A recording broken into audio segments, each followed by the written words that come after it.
Hi friends, praise Lord में brother आनंद spiritual warriors में फिर से एक बार आपका स्वागत करता हूं और आज एक नए गेस्ट के साथ, एक नए व्यक्ति के साथ और एक नए स्पिरिचुअल वॉरियर के साथ मैं आपके साथ आया हूं।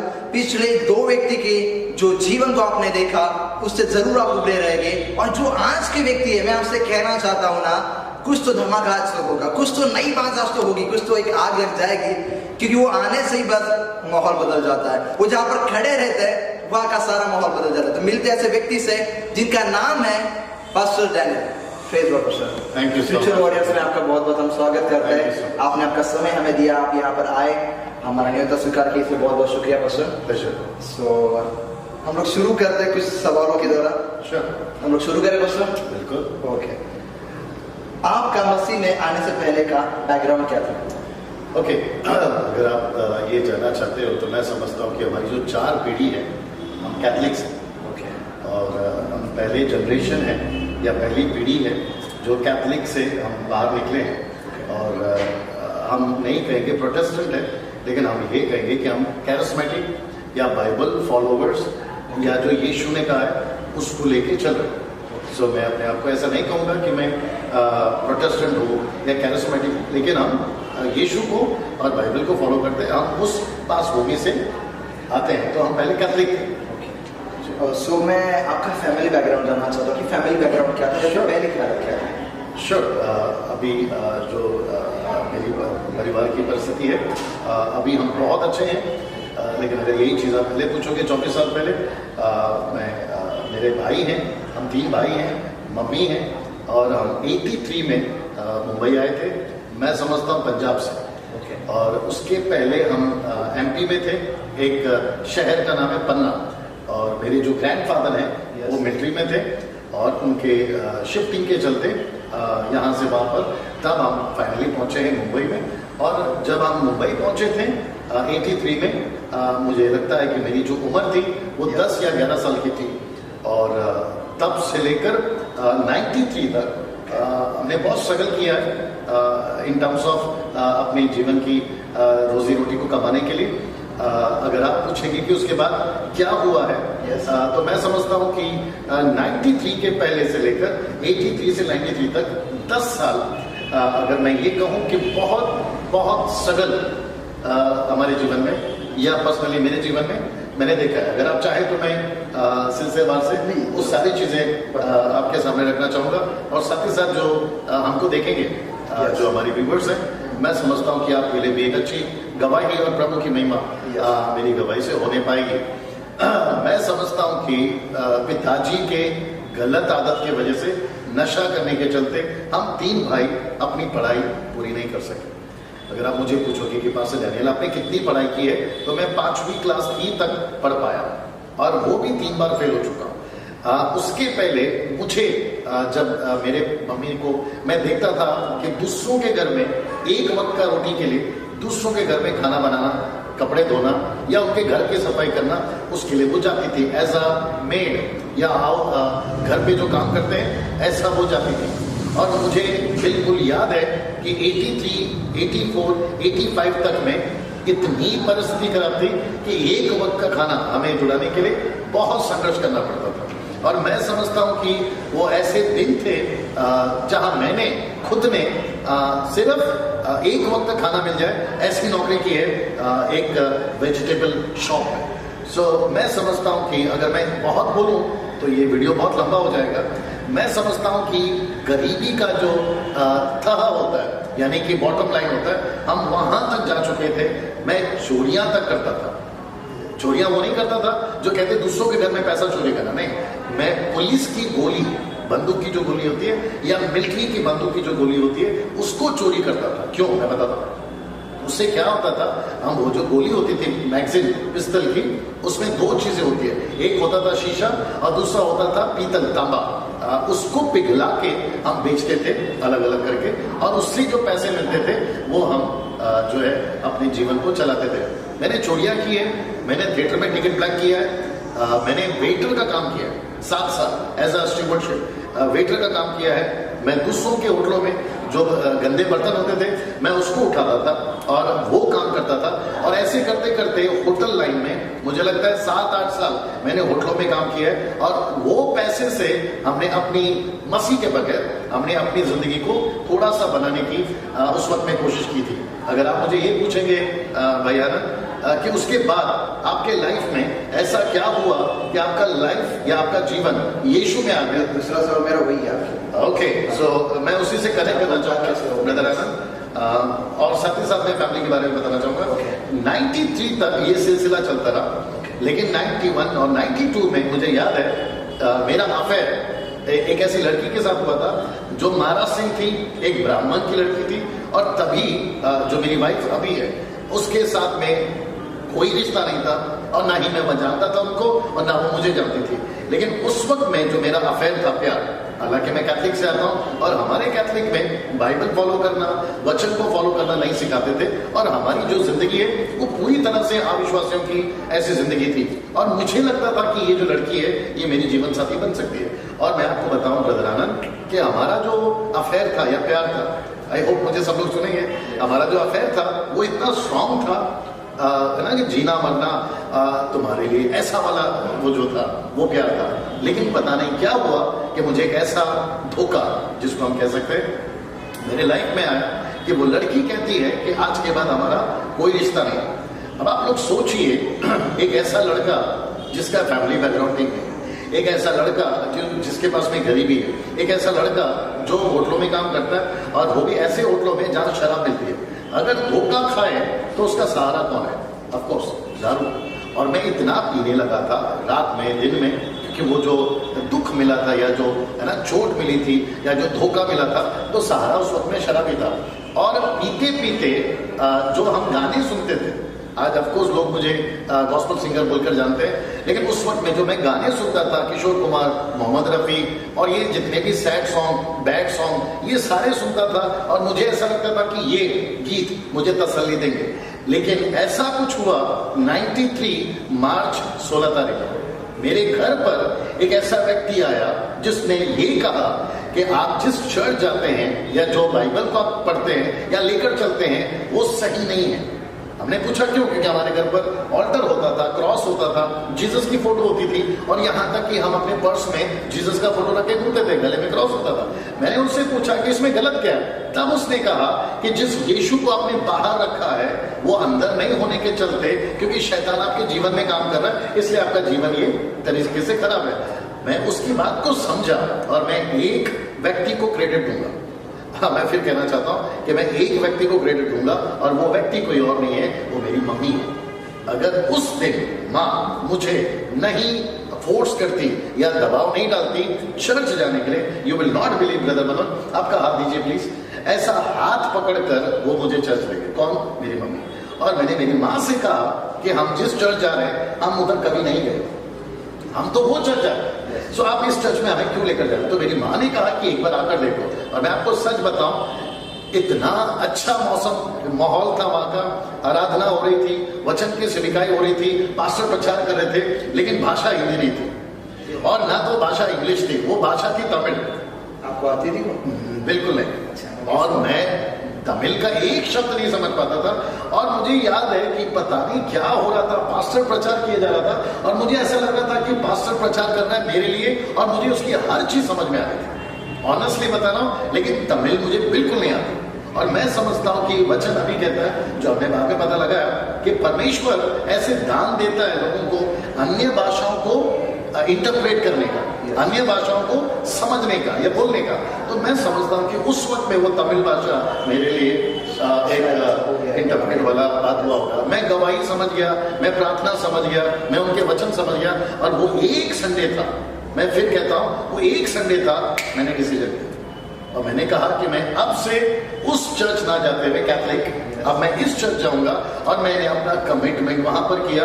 93 में मार्च 16 तारीख को मैंने बपतिस्मा लिया, यीशु को अपना जीवन दिया, और 94 में जिस व्यक्ति ने मुझे गॉस्पेल दिया था, मुझे उनका नाम अभी भी याद है, उनका नाम है सल्वराज, हालांकि वो अभी नहीं रहे, प्रभु में सो गए। उसी व्यक्ति ने मेरी वाइफ को, जो अभी मेरी वाइफ है जिसका नाम है मारिया, उसको भी गॉस्पेल दिया। 94 अप्रैल 14 तारीख को हमारा विवाह हुआ, और बहुत खुशी के साथ मैं अभी कहना चाहूँगा कि जो मेरी वाइफ है वो चर्च की ओवरसीज है। मेरी जो वाइफ है वो पूरे चर्च को संभालती है। मेरी बेटी है 22 साल की, मेरा बेटा है 8 साल का, और हम इसी शहर मुंबई में रहते हैं। मैं जहाँ रहता हूँ वो गुलाबा है, और परमेश्वर के अनुग्रह से परमेश्वर ने मेरे जीवन को अद्भुत रीति से बदला है। और मैं समझता हूँ कि शायद अगर आप आगे मुझे पूछोगे कि मैं अभी क्या कर रहा हूँ तो मैं उसमें जरूर उसको जोड़ना चाहूँगा। मेरे 3 सवाल तो ऐसे ही पूरी हो गए बिना पूछे, क्योंकि तीसरा सवाल था मेरा कि आप कौन से चर्च से शुरुआत की थी वो भी आपने बता जी दिया। हाँ। सो मेरा चौथा सवाल बच्चों आपके लिए, वर्शिप करना कहाँ से स्टार्ट हुआ, या फिर कहाँ से आपको लगा कि मैं वर्शिप कर सकता हूँ, ये गाना कहाँ से आपके अंदर आया? ओके, मैं समझता हूँ कि जहाँ तक मेरी 24 साल की जो याददाश्त है, मुझे सबसे पहले विजय बेनेडिक्ट का एक एल्बम दिया गया था, और मैं समझता हूँ कि उस वक्त में पूरे वर्शिप इंडिया के अंदर विजय बेनेडिक्ट साहब फेमस भी थे, और वो अकेले थे मैं समझता हूँ जो हाईलाइट थे, और बहुत हम सुनते थे, और उनके गाने को जब हम सुनते थे तो हमें बहुत प्रोत्साहन मिलता था। और उस वक्त में मैं समझता हूँ कि ज़्यादा एल्बम्स नहीं हुआ करते थे, तो उनके गाने को सुनकर, एक तो बाइबल पढ़कर और दूसरा गाने सुनकर हम अपने आत्मिक जीवन को आगे बढ़ाते थे। और मैं क्या करता था ब्रदर आनंद, कि गाने जो मैं सुनता था विजय बेनेडिक्ट के, और भी 2-3 सिंगर्स हैं उनके, जब हम गाने सुनते थे तो मैं लिखता था डायरी पे, और उसको लिखकर हूबहू प्रैक्टिस करता था कि मैं उसको गाऊं।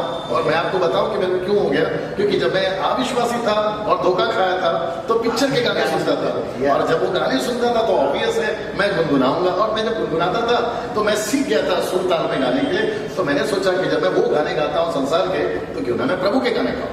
और आपके नॉलेज के लिए बता दूं कि 96 में मैंने गाना ट्रांसलेट किया था तमिल टू हिंदी, और वो गाना इतना फेमस हो गया कि आज अब्रॉड में भी गाया जाता है, और वो गाने का नाम है यीशु मसीह देता खुशी। तो वो तमिल था, क्योंकि मैं तमिल चल जाता था। सो 96 के पहले वो गाना हिंदी में नहीं था, और अभी तो मैं समझता हूँ कि सभी बच्चे के फेमस जुबान पर है यीशु मसीह देता खुशी। तो वहाँ से आपका शुरुआत हुआ उनको सुनकर? Absolutely absolutely absolutely. सो जो मेरा 5वां सवाल बच्चों आपके लिए, वर्शिप का पहला मौका आपको किसने दिया, या फिर कहाँ से आपकी शुरुआत हो गई? मुझे दोनों भी पता है, एक तो चर्च के बारे में पहला, और दूसरी बात मीटिंग के बारे में। आपका सवाल है कि मुझे वर्शिप का गाना का चांस पहला मौका किसने दिया आपको? किसने दिया? यस। अगर मैं गलत नहीं हूँ, क्योंकि बहुत सारे लोग मेरे लाइफ में आ चुके हैं, बट मैं समझता हूँ कि 2004 में एक ब्रदर है कर्नाटक के, उनका नाम है शिरोमणि, हालांकि उनको मनी बुलाता है, उनका नाम है पास्टर शिरोमणि। उसने मुझे सुना था।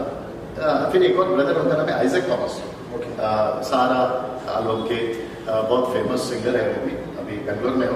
तो दोनों ने मुझे जब सुना था तो फर्स्ट टाइम मेरा मीटिंग उन्होंने रखा था गुलबर्गा कर्नाटक। उन्होंने कहाँ पर सुना था आपको? बॉम्बे में, रोड के ऊपर सुना था। मैं प्रोग्राम कर रहा था, नहीं क्रूसेड में कर रहा था, मेरा अपना क्रूसेड था। तो वहाँ पर उन्होंने सुना था मुझे और बोला कि यार है ना अच्छा गाता है, तो उसको वहाँ पे बुलाओ। तो मैं समझता हूँ कि brother money will be the first person, and same time brother Isaac. लेकिन जो वो मौका दिया था क्रूसेड या फिर पहली बार चर्च में गाने, वो किसने दिया था आपको? ऑनेस्टली बोलो कि मौका किसी ने नहीं दिया। हमने खुद मौके बनाए।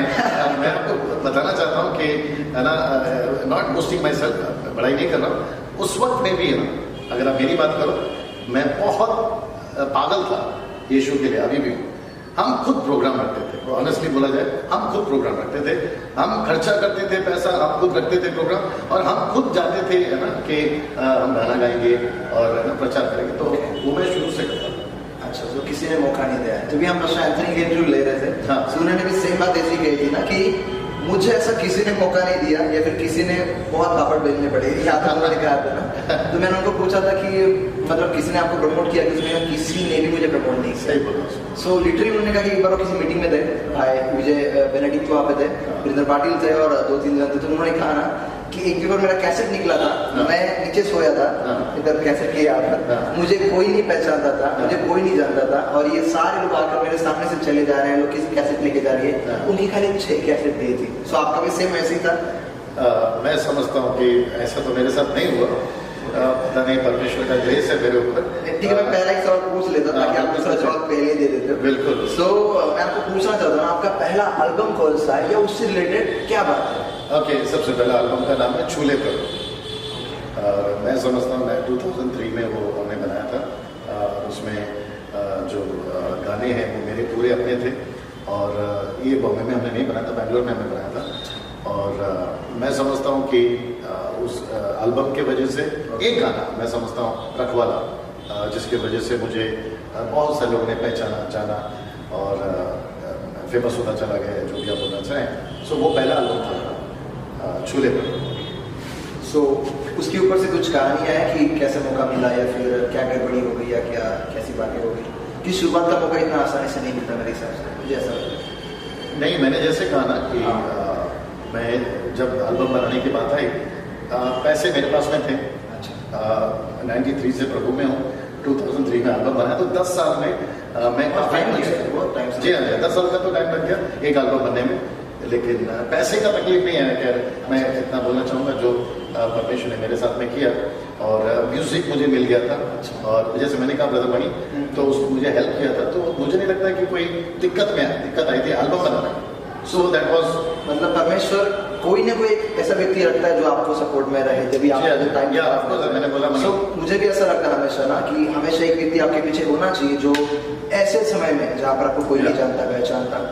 सो क्योंकि अभी लोगों को क्या लगता है ना कि यार ये लोग पे बोलते सभी लोग आ जाते हैं, लेकिन एक समय वो रहता है ना जहाँ पर किसी को कोई नहीं पहचानता, उस समय में जो आपका साथ देता है। सो मैं उन ब्रदर को भी बहुत धन्यवाद करना चाहूँगा आप यहाँ पर आज बैठे हम आपका कर पा रहे हैं। सो ये भी बड़ी बात है। सो वहाँ से आपका जो पहला एल्बम है, सो कैसा रिस्पॉन्स आया आपके लोगों का या फिर क्या?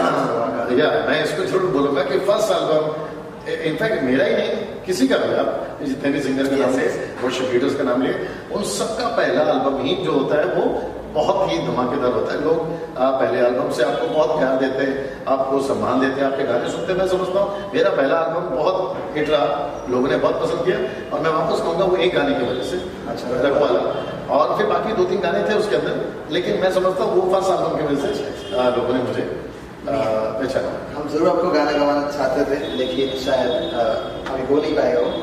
सो ये रखवाला गाना हम जरूर किसी दिन तक सुन लेंगे। यूट्यूब पे बहुत कम से कम मेरा व्यूअर्स बढ़ जाएगा। सो आपके जैसे हमारा एक टॉपिक निकला ना, तो एक ऐसी मैं आपको बात बताना चाहता हूँ ना। मैं कई साल पहले जब मसीह में आने वाला था, तो उसके पहले हम लोग उधर भी आता, वहाँ पर हम लोग 10th का जो पढ़ाई करते थे हम लोग जाते थे। तो भाई सद्दाम है, तो सद्दाम मेरे साथ में था, हम लोग बहुत कम उम्र से दोस्त थे। सो मेरे साथ में रहता था, और एक गाना था उसके मोबाइल में, आपका एक गाना था। सो डेली एक ही गाना था उसके अंदर, तो एक ही गाना डेली लगाता था। सो हम लोग डेली सुनते थे। कौन? सद्दाम, हाँ। सो उसकी मोबाइल एक ही गाना था आपका। सो हम लोग सुनते थे, और सुनने के बाद होता क्या था कि हम लोग नॉन बिलीवर थे हम लोग। सो मैं सुना तो मुझे आदत हो गई थी ना कि जब तक वो गाना नहीं सुना मुझे नींद नहीं आती थी। सो मैं सद्दाम को ना डेली सद्दाम आ गया, सर वो गाना लगा जिससे वो नींद आती है, उधर गाना लगा। तो मैंने ऐसा वो गाना मेरे अंदर चला गया जब ये होने से।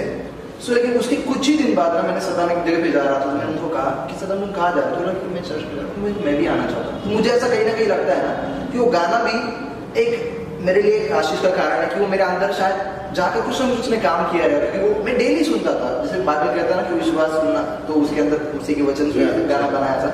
सो वो मेरे लिए बहुत आशीष का कारण रहा है। और लिटरली यकीन करो, उस समय में ऐसा मुझे कुछ सोने के लिए लगता था, लेकिन उसके बाद उसका जब मुझे मीनिंग समझ में, उसके लिरिक्स समझ में आया ना, मैं बहुत रोया था गाना सुन के। मैं लिटरली आपसे कहता हूँ ना, मैं यहाँ पर कहना चाहूँगा आप लोगों से, प्यारे मसीहा तुझे मेरा।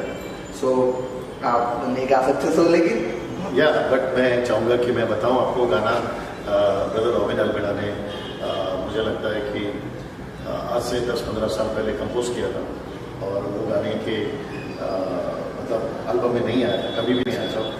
और जब मेरे पास पहुंचा कि हम लोग साथ में काम करते थे, मैंने सुना आप लोग बहुत समय से, मैं एंथनी राज, मास्टर रॉबिन अल्मेडा, हम लोग सब एक टीम थे। अच्छा। जो ओपन क्रूसेड करते थे, और खास करके कैथलिक के बीच में, क्योंकि वो भी कैथलिक से, मैं भी कैथलिक से, पास्टर एंथनी भी कैथलिक से, तो हम लोग सब बोझ था कैथलिक वालों के लिए, तो हम लोग बीच में करते थे। और वो गाना उन्होंने कंपोज किया था, और तब हमसे गवाते थे, वो पिच करते थे, हम लोग वर्शिप के लिए थे। सो वो गाना इतना मतलब मुझे पर्सनली ब्लेस कर गया। तो मैंने उनसे पूछा कि ना ये हम अपनी एल्बम बना रहे हैं, मुझे लगता है तेरे वाणी के हिसाब से। वाणी एल्बम था, उसमें तीसरा एल्बम था जो, उसमें फिर हमने वो डाला था उनको पूछ के, और फिर उसमें कुछ मैंने चेंज भी किए थे वर्ड्स और धुन भी। नहीं, बहुत ही अच्छा गाना है, उसके द्वारा मैं बहुत ब्लेस्ड, मैं सच में कह रहा हूँ। वहाँ पर ऐसा लगता है हम लोग सो जाए, लेकिन लिटरली हमारी जो जागरूकता हुई रही, मुझे ऐसा लगता है वही गाने के द्वारा हुई। सो आपका हम बहुत थैंक यू कहना चाहते हैं ना, क्योंकि प्रियो मैं आपसे एक बात कहना चाहूँगा, क्योंकि आप जो इतने गाने सुनते हैं ना, जो जूने टाइप के है या कि इनके पहले के जो सॉन्ग्स है, सो मोस्ट ऑफ सॉन्ग इनके ही है। मैं सोचता था कई बार जब मैं पास्टर मोनो के साथ बैठता था, मैं सोचता कि ये गाना किसका है, वो गाना कर रहा, मुझे बार बार एक ही नाम है, पास्टर डैनियल। सो आज जाएंगे कुछ कॉन्ट्रोवर्शियल सवाल में, बहुत सारी कॉन्ट्रोवर्शियल सवाल इनके साथ अभी जुड़े हैं। पता है क्यों? क्योंकि उनका जो ट्रैक है वो थोड़ा अलग हो चुका है, या फिर वो कुछ अलग इसमें चले जा चुके हैं। सो फर्स्ट हम लोग जाना चाहेंगे कुछ कॉन्ट्रोवर्शियल सवाल में। सो आपकी इजाजत है तो हम लोग शुरू करते हैं। पहला सवाल है आपके लिए। लोग कहते हैं कि आप वर्शिप के खिलाफ हो। मुझे सारी बातें पता है, जस्ट लोग को आप क्लियर कर दो कि आपका मुद्दा क्या है। ओके, एक लाइन में पहली बात कह दो, मैं वर्शिप के खिलाफ नहीं।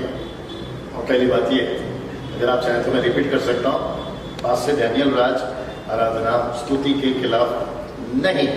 I am not at all against of worship. पहली बात तो ये। लेकिन मैं ये जरूर कहूँगा कि जिस वर्शिप का जो मकसद था बाइबल में या पर्पस था, आज वो बदल गया। अगर आप मुझे इजाजत दें तो मैं उसको जरूर कहूँगा कि आदम से लेकर, मूसा से लेकर, अब्राहम से लेकर यीशु तक लोगों ने वर्शिप किए, और उसके बाद भी लोगों ने वर्शिप किए, लेकिन किसी ने वर्शिप में एक ही चीज नहीं लाया। अगर आप अब्राहम की बात करें तो वो गाना नहीं लाता था, वो मेढ़ा लाता था, बकरी लाता था, चीजें लाता था। एब्सोल्युटली, यहाँ तक कि उसने अपना बेटा तक भी लेकर गया, कहा कि मैं वर्शिप करके आता हूं। या सो मैं समझता हूँ कि जो हमारे मसीह फॉलोवर्स हैं, क्राइस्ट फॉलोवर है, जो इसको देखेंगे, उनके नॉलेज के लिए मैं बताना चाहूंगा कि जो वर्शिप है ना, उसकी जो रूपरेखा है ना, वो टोटली बदल गई। अगर आप मुझे पर्सनली पूछोगे, मैं बहुत चिढ़ा हुआ हूँ कुछ लोगों को देखकर। मुझे बुरा लगता है अच्छे हार्ट से, अच्छे दिल से, कि भाई आपकी वजह से किसी को ठोकर ना लगे। लूका 17:1 में लिखा है कि हम ठोकरों का कारण ना बने। तो मैं समझता हूँ कि अभी जो लाइफस्टाइल है वर्शिप की, अगर वो बिब्लिकल होगा तो मैं समझता हूँ बहुत अच्छा है। ब्रदर आनंद, मुझे पता है आपके पास और एक सवाल होगा। नहीं, क्योंकि इससे रिलेटेड बहुत सारे सवाल है, सो मैं आपको पूछ दूंगा एक बार। ओके, आप वर्शिप के खिलाफ नहीं? मैं वर्शिप के खिलाफ नहीं। हम लोग जाएंगे। श्योर। नेक्स्ट क्वेश्चन पूछता आपके लिए। आप मेरे को पहले से बताओ, क्योंकि मैं पास्टर हूँ, प्रीचर हूँ, मैं बहुत बात करता हूँ बीच बीच में। सो दूसरा सवाल आपके लिए। लोग कहते हैं कि आप खुद वर्शिप करते हैं, लेकिन करते थे, लेकिन आप खुद वर्शिप के विरोध में हो, तो फिर आप क्यों करते थे? नहीं, अभी आपने पहला सवाल किया क्या वर्शिप के विरोध में, मैंने क्लियर कर दिया। हाँ, अब अगर आपका दूसरा सवाल यही है कि लोग कहते हैं कि मैं वर्शिप के विरोध में हूँ, खुद करते थे। यस, हाँ, मैं करता था और मैं अभी भी करता हूँ, अभी भी करता हूँ। मेरा चर्च में अभी भी आराधना होती है, मेरे प्रीचिंग के पहले अभी भी वर्शिप होती है, प्रीचिंग के बाद में मैं खुद भी आराधना में लोगों को लेकर जाता हूँ। मेरे बहुत सारे यूट्यूब में अभी भी गाने चल रहे हैं, अभी के गाए पे भी चल रहे हैं। सो मैं वर्शिप के खिलाफ नहीं हूँ, और ना मैंने किसी को बोला कि आपको वर्शिप नहीं करना। अच्छा, सो मैं वर्शिप के खिलाफ नहीं हूँ। हाँ, मैं अगर आप मुझे इजाजत दे तो मैं वो पॉइंट जरूर डालूंगा। कौन सी एक चीज है जो मैं रोकता हूँ, कौन सी एक चीज है? मैं फिर से कहना चाहूंगा, worship has to be based on word. परमेश्वर का वचन पे ही आराधना बेस होना बहुत जरूरी है। उदाहरण के तौर पे अगर मैं पिक्चर का गाना लेकर, सलमान खान का, शाहरुख खान का, अगर मैं उसका धुन लेकर अगर प्रभु का वर्ड डालूं या वचन डालूं और मैं गाना गाऊं, तो मतलब क्या हो गया? और अगर मैं उसको कहता हूं कि ये वर्शिप है, और जो कि हो रहा है, मैं नहीं कहता कि सब ऐसा करते हैं, लेकिन कुछ लोग करते हैं, मैं उसको कहूंगा कि ये गलत है। पुलपिट के ऊपर, ऑनेस्टली बोला जाए, पुलपिट के ऊपर अगर हम एक मीटिंग कर रहे हैं, सो नाचना गलत नहीं है। मैं भी नाचता था, अभी भी मुझे ना चाहिए, मैं नाचने को तैयार हूं। लेकिन एक होता है डिसिप्लिन, एक होता है शिस्ता, अनुशासन। आई मीन, आप परमेश्वर के नाम को लेकर या गाने को लेकर आप कैसे भी नहीं नाच सकते वल्गैरिटी में, आप नहीं जा सकते। हमने तो देखा है कि आपके भी बहुत सारे सॉन्ग्स हैं। मैंने तो एक देखा कि दिल्ली में शायद, पता नहीं, वहां पर शायद एक प्रोग्राम था, तो इतने लोग थे, वो रुमाल जो मैंने अभी भी बोला, रिकॉर्ड हुआ है। ओके, मैं नाचने के खिलाफ नहीं, मेरा सिर्फ इतना कहना है कि वल्गैरिटी नहीं लाना। नाचने में आप डिसिप्लिन में नाचिए। अभी वो जो इसका आपने जिक्र किया, मेरे को याद है, यूट्यूब पे भी पड़ा हुआ, मैं जंप कर रहा हूँ, लेकिन कुछ लोग इतना गंदा नाचते, शायद मैं बोल नहीं पाऊंगा, 2 पैर को फैलाकर ऐसे जंप करके आगे जाना। I don't think so. अच्छा, मेरे को कुछ लोग बोलते हैं आनंद भाई कि दाऊद नाचा था। दाऊद नाचा था, क्योंकि दाऊद नाचा था इसलिए हम नाच रहे हैं। अभी जो लोग मुझे सुन रहे हैं, मैं उनके लिए बोलना चाहूंगा, दाऊद पूरी लाइफ नहीं नाचा था, वो उसका एक पार्ट था। दाऊद पूरी लाइफ गाना नहीं गाया, वो उसका एक पार्ट था। लेकिन दाऊद का अभिषेक राजा के लिए था, और अभिषेक राजा के लिए क्यों था? ताकि प्रजा को चलाए। तो पूरा लाइफ उसका राजा वाला अभिषेक था, उसने लोगों को लीड किया। अगर आप एक हिस्सा बाइबल से लेते हो कि जूडस ने फांसी लिया, क्योंकि फांसी है बाइबल में, फांसी कुछ लोग, तो क्या सब लोग फांसी लेंगे?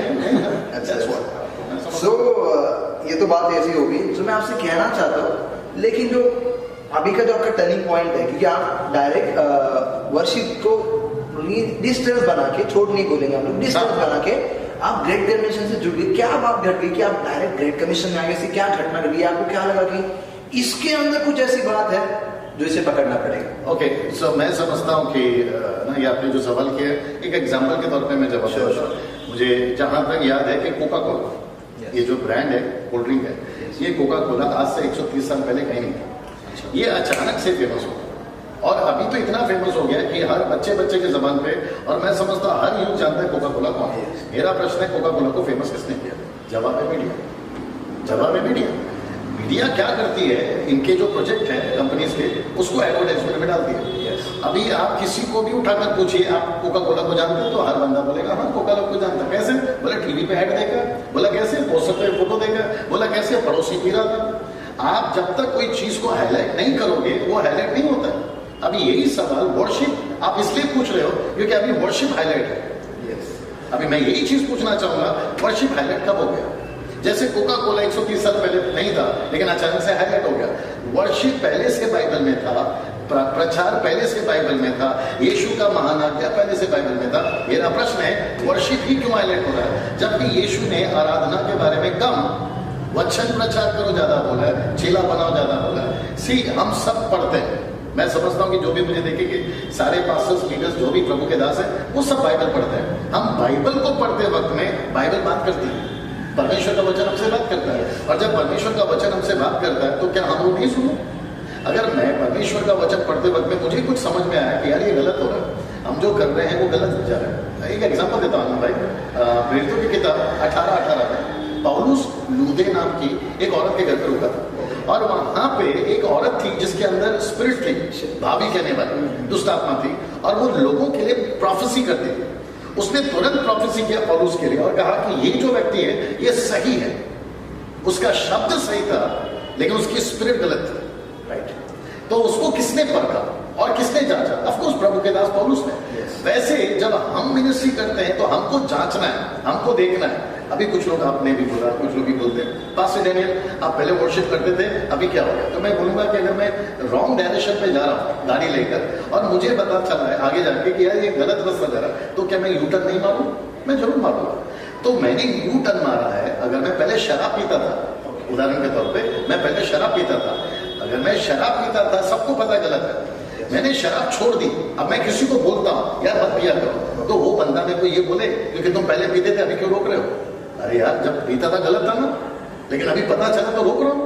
आगे गड्ढा है मत जाओ, क्योंकि मैं गिर चुका हूँ, आपको बता रहा हूँ। सो लेकिन क्या घटना घटी कि आपको ग्रेट कमीशन पर इतना फोकस हो गया? क्योंकि आप इतने फेमस थे। मुझे जहाँ तक पता है, जहाँ तक मेरी जानकारी में, मैंने जो जानकारी आपके बारे में निकाली है, मुझे पता है उस समय में अगर मुंबई में या फिर उस लेवल पर, महाराष्ट्र में जो लेवल पर जो फेमस थे, वो आप ही थे। हर जगह आपका रखवाला जो गाना है ना, वो तो अभी तक क्रेज में है। सो वहां पर क्या घटना की आपको लगा कि नहीं ग्रेट कमीशन इतना इंपॉर्टेंट है कि वर्शिप से भी ज्यादा इंपॉर्टेंट है?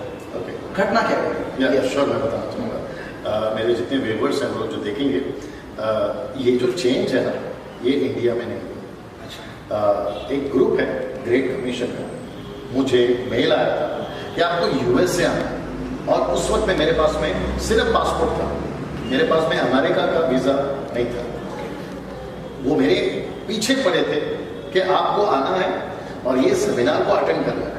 और जब मुझे पता चला कि मेरे पास में वीजा नहीं है, मैंने कहा कि परमेश्वर मैं वहां क्यों जाऊं, क्योंकि अभी आपने कहा ना मैं वर्शिप में था, सो मैं वो छोड़कर मैं ये काम क्यों करूं, क्योंकि वो जो टीम है वो ग्रेट कमीशन के काम को करती है।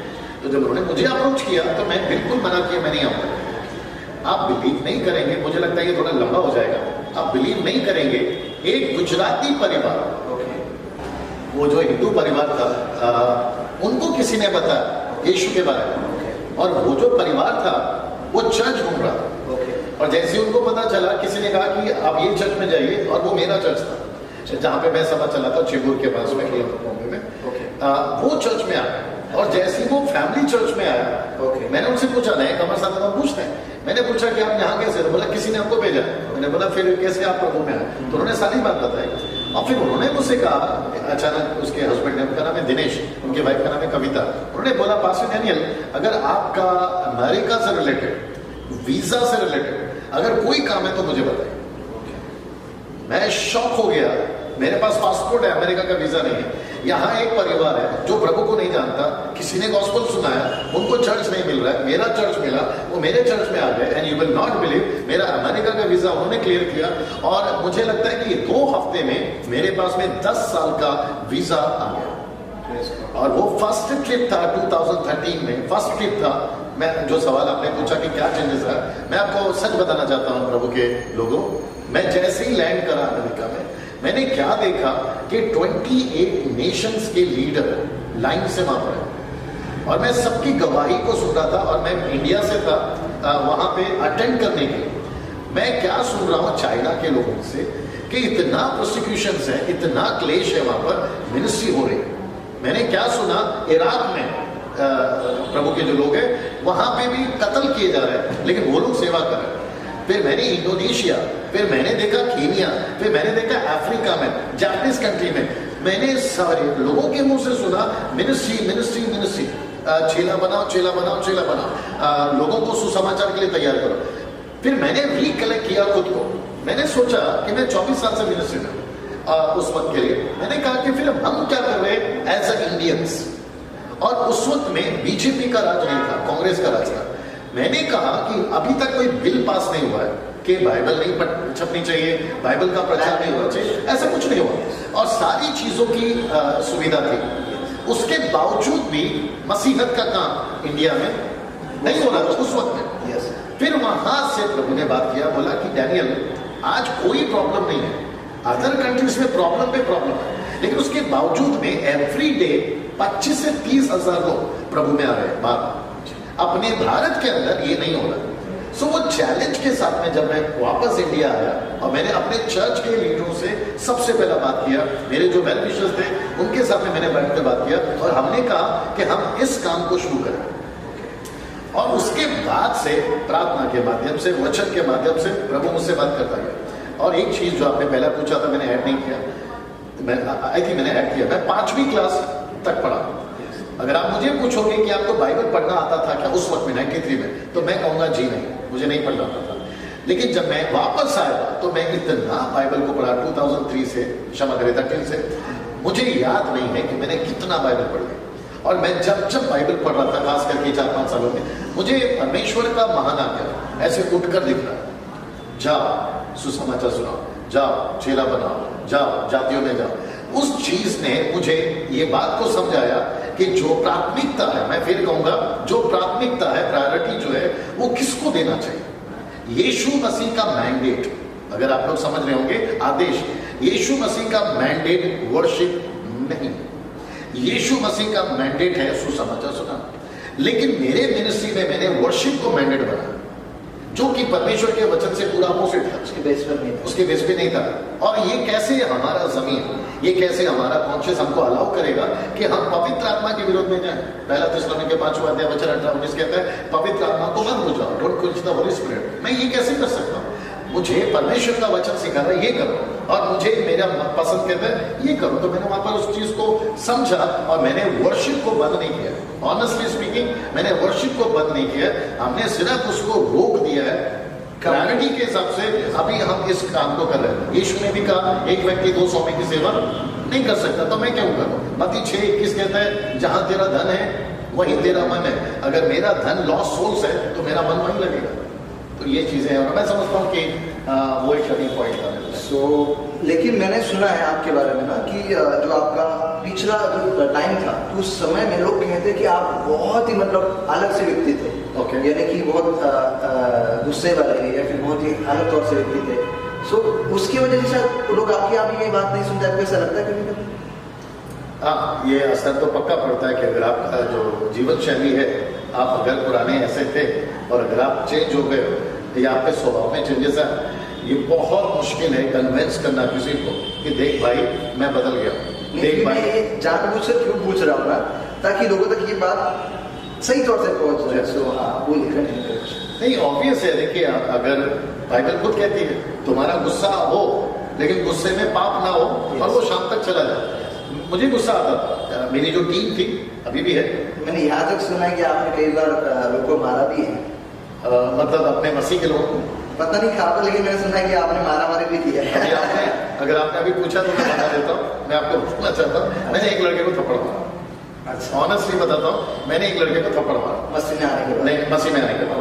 अगर आप मुझे पूछे कि किसको मारा, तो जो मुझे देख रहा होगा कि वो समझ जाएगा। मैंने उसको देखा सिगरेट पी रहा, वो आकर मेरे सामने बैठ रहा है और मैंने उसको पहले से मेरे साथ में था और मैंने जब देखा कि वो सिगरेट पी रहा है तो मेरा तो ऑब्वियस से दिमाग खराब है। और वो पब्लिक फिगर है, मतलब लोग उसको जानते हैं। तो मैंने उसको गया और मैंने उसको पहले मारा थप्पड़। बाइबल कहती है वचन के प्रचार करने वाले आत्मिक पिता है। सो एक पिता होने के नाते मैंने उसको मारा। सुनिए, मैंने कई बार ऐसा सुना है ना कि कई लोग इस तरह से झगड़े हुए कई बार। अगर अपार्ट फ्रॉम दिस मैंने ऐसा कोई नहीं किया। अगर किसी ने बोला है, अभी भी कुछ लोग आपको बहुत डरते हैं, कुछ आपको बोलने के लिए ना डरते, उनको लगता है कि शायद आप भी कुछ ना बोल दे तो कुछ हो ना जाए। ऐसा कुछ नहीं, ऐसा बिल्कुल नहीं। मैं बेमतलब का यार कमाल हो गया। आप नहीं, मैं आपसे कहना चाहता हूँ ना, कई बार ऐसा होता है ना कि पॉइंट ऑफ व्यू कुछ अलग ही रहता है और कई बार लोग कुछ अलग ही बात कह देते हैं जिसकी वजह से लोग का नाम खराब होने लगता है ना। तो कोई भी बात पर भरोसा मत करिए जो लोग कहते हैं ना। अगर आपको कुछ लगता है, सामने से कॉल करिए, सामने से मिलिए और जरूर बात क्लियर हो जाएगी। तो यहाँ पर ये बात क्लियर हो गई, तो अगले क्वेश्चन की ओर हम लोग जाते हैं। अभी जो बात आती है ग्रेट कमीशन की क्वेश्चन, सो लोग उसके बारे में भी बहुत सारी बात कहते हैं। उसके लिए मेरा तीसरा सवाल है आपके लिए। लोग कहते हैं कि ग्रेट कमीशन के द्वारा आपको पैसा मिलता है, इसीलिए आप ग्रेट कमीशन कर रहे हैं, वरना नहीं करते। ओके, सो इसमें आपका सवाल क्या है कि मुझे पैसा मिलता है कि नहीं मिलता है?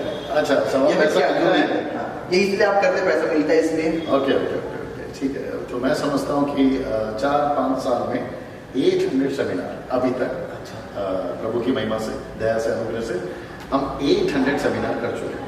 और मैं समझता हूँ कि 800 सेमिनार अगर मैंने अभी तक किया है तो मुझे लगता है कि करोड़ों रुपए चलेगा, करोड़ों रुपए। क्योंकि एक सेमिनार के पीछे, एक दिन का सेमिनार के पीछे 20,000 जाता है खर्चा होता है। गाड़ी, hotels bill, food bill, delegates food और बहुत सारी छोटी मोटी चीजें। हाँ, और मेरा जो लाइफ स्टाइल है ब्रदर, वो थोड़ा डिफरेंट है। मैं समझता हूँ कि आप थोड़ा जी हाँ, अगर मुझे अगर लोग मुझे पूछेंगे कि आपका होटल का टैरिफ कितना होना चाहिए, तो 500-600 में तो नहीं जाते थे, क्योंकि मेरा स्टैंडर्ड को मेंटेन करना है। ग्रेट कमीशन के बाद में दूसरे कॉल्स आते हैं, आपका वर्शिप है, प्रीचिंग का है, तो वो मेंटेन करने के लिए हम होटल को थोड़ा सा अलग ही जा सकते। कुछ लोग इसके अंदर ये बात कहते हैं ना, जो टॉपिक है, उसका सारी चीज पूछना चाहूंगा कि वो कहते हैं कि नहीं, आपको परमेश्वर के सेवक को आपको ऐसा नहीं करना चाहिए या फिर पैसा नहीं लेना चाहिए। आप क्या कहते हैं इसके ऊपर? कौन सा पैसा? नहीं, जैसे कि डिमांड जैसे होता है कभी कभार, सो ऐसा अभी आप डिमांड करते हैं? ओके, नहीं, ये सवाल के पहले वो क्लियर कर दो क्या पहले? चलेगा। तो आपने पूछा था कि पैसा मिल जाएगा, पैसा इसलिए हाँ, तो मैंने उससे कनेक्टेड किया था और मैं वहां पर आऊंगा। अगर मैं भूल जाऊँ तो ग्रेट कमीशन करने के लिए ये सारी पैसे हमें जरूरत होती है। इसके लिए मैंने आपको बताया 20,000 का बजट आता है अभी, क्योंकि आप लोग इसको पूरे दुनिया को दिखाओ। और यहाँ पे ये जो लाइव अभी रिकॉर्ड हो रहा है, इसको पूरा दुनिया देखेगा और वो भी देखेंगे जो मेरे साथ में मेरी टीम है, और उससे बहुत ऊंची बात बोलने जा रहा हूं। अभी यहाँ पे अभी जब हम बैठे हैं तो यहाँ 3 लोग और हैं। एक है पिता, दूसरा है पुत्र, तीसरा है पवित्र आत्मा। उनकी उपस्थिति में मेरा फोन अगर आप चेक करोगे, मैं वो तक आपके बीच में रखना चाहता हूँ। मुझे प्लीज कोई ये बता दे कि डैनियल राज को होटल का, खाने का और ये जो भी मैं रहता हूँ उसका पैसा कौन देता है। अगर इसमें से एक भी व्यक्ति आपको कॉल कर ये बता दे कि हम देते हैं, उस दिन आप मुझे जो बोलोगे मैं हारने को तैयार हूं।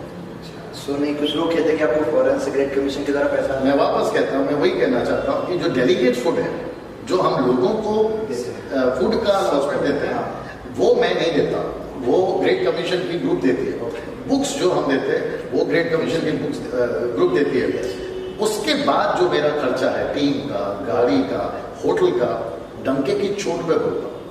एक व्यक्ति आकर बोल दे कि डैनियल राज को वो देता है, ये देता है, मैं फिर कहना चाहता हूँ जो बोलोगे आप, डंके की चोट। सो ये सारा कैसे मैनेज? दैट्स व्हाट, यही तो चीज है। परमेश्वर ने, आत्मिक बातें बोलूंगा, एलिया से कहा स्वर्गदूत ने, रोटी खा क्योंकि तुझे बहुत दूर जाना है। मेरा प्रश्न है, वो रोटी कहां से आई?